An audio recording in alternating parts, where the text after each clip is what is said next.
What's going on, everybody? Respawn Gentleman here. So the gut feeling update, or the 1.10 update, just went live today for Dying Light 2. So let's look at all the details they added. So first up, we're talking about the combat improvements and the brutality update. So you can now cut demolishers in half. There's more dismemberment. Every limb apparently can be cut into 3 pieces. There's new visualizations of damage done to enemies, bones, ribs, eyeballs, etc. So it looks like they kind of took what Dead Island 2 is doing and decided to implement it in a way into this game. So there's going to be a lot more gore and limb cutting and kind of things that people have been asking for since day one. The VFX adjustments, you can apparently rip out a chunk of flesh and leave a hole in the enemy's body, all sorts of stuff. I'll let you read the full things if you want to. So we also have gear transmog, which I'll have a video showing how to do that and everything. Basically, this is going to be where you can change what your gear looks like, just like the outfit system, but for individual gear pieces. I don't know if you can combine it with outfits. That would be really cool if you can, but I'll find out and make sure to put that in the video I release for that. Next thing we have is this cool thing. We got weapon crafting. So you can now find weapon blueprints. It says crafting will happen with the craft master, so you'll do it there. You'll need to obtain weapon blueprints by exploring the city or claiming them as a reward. So now you can find them around the city or get them maybe for missions and things like that. Then you can take them to the craftmaster shop, and all of the blueprints are going to be upgradable. The higher the blueprint level, the better weapon quality you'll get. So hopefully they'll be able to go all the way up to legendary status, but artifact is still okay. We'll have to kind of wait and see. Again, I'll have another video talking about that. Affixes, so in additional stats like increased damage against humans, are randomized when the weapon is created, so good luck. So again, just like whenever you grab weapons, like looting from enemies, the extra stats are going to be random, so maybe you get a good roll, maybe you don't. We'll have to wait and see. So it's every time you craft one, it looks like. The next thing we're talking about here, which again, I'll have another video kind of going more in depth on this, was the Pilgrim Outpost. Now, with this, it kind of seems like this is chapter 3, but at the same time, it's almost like a combination of the chapter system as a whole. Again, we'll look at that in another video, but basically we got the Pilgrim Outpost. You can go to pilgrimoutpost.com where Spike is waiting for you, and you can activate bounties and complete them to receive new Pilgrim reputation points. Basically just like the chapters. You'll do this, except for this is on the website instead of in the game, so it's a little bit different.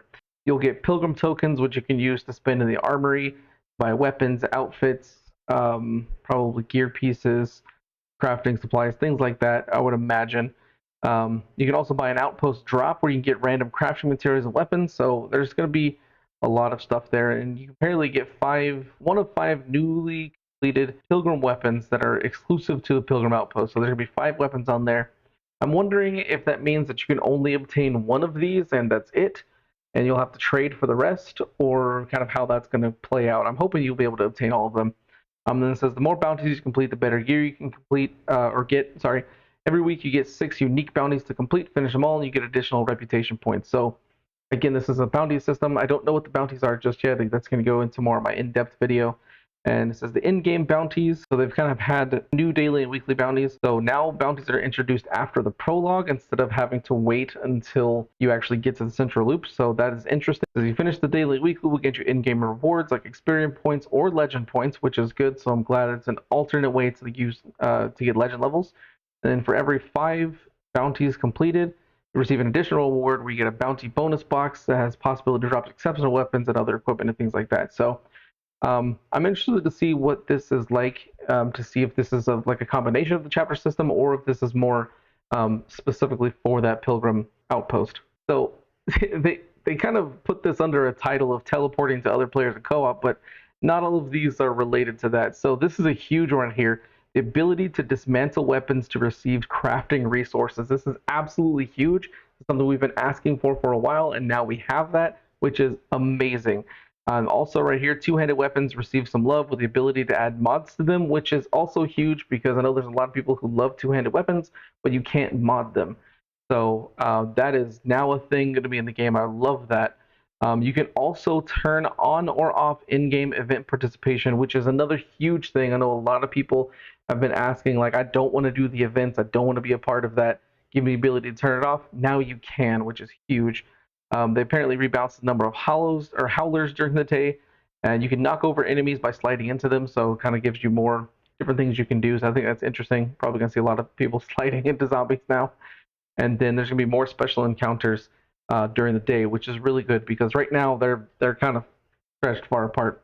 So they fixed a few co-op things. Looks like there's a stability rated crash that happens when you're trying to connect to somebody else. There's another game crash for people when finishing the Carriers 3 side quest.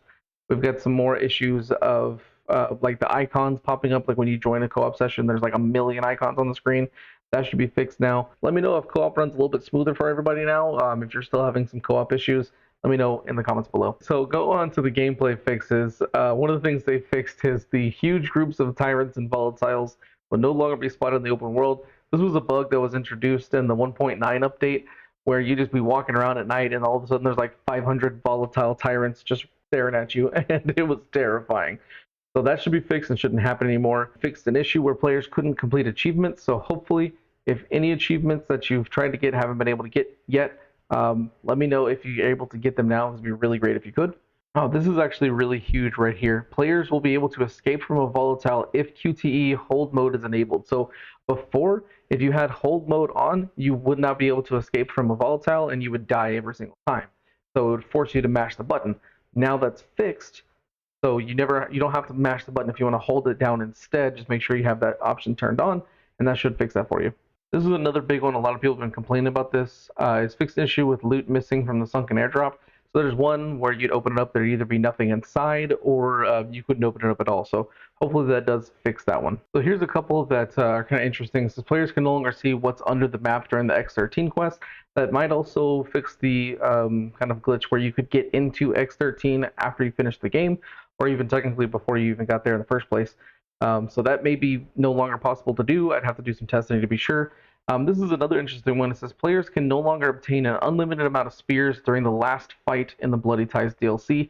I don't know if that means that the infinite spear glitch is fixed completely and it won't work like in the spectacles.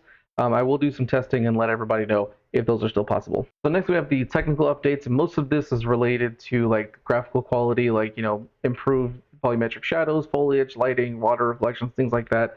They updated the XESS to 1.1, so it's now the default upscaler on Arc. So if that is something that you use, that should be hopefully better for you now. They improved memory usage in longer play sessions, so that should make it to where it doesn't kind of break up as much and cause stuttering. So that's really good. And apparently there was also an issue where the game would crash when photo mode was spammed during the windmill and antenna panel animations. So that should be fixed if you ever had that problem. And then for the UI, it looks like they fixed some text that was missing from various different things, as well as some translations. The health bar is now visible during the grab animation. The stamina bar depletes as usual upon death and respawning. I believe this might be related to the issue where you'd go into the chemicals and you'd step out, and then your health would barely drain at all. So that may be what that is for. And then they fixed some more translation errors and typos. So what do you think about this update? Let me know in the comments below if you find anything that wasn't mentioned in the patch notes. I will be having lots more videos going over all of this stuff and more coming out very, very soon. So if you enjoyed this video, make sure to like and subscribe, and see you guys next time.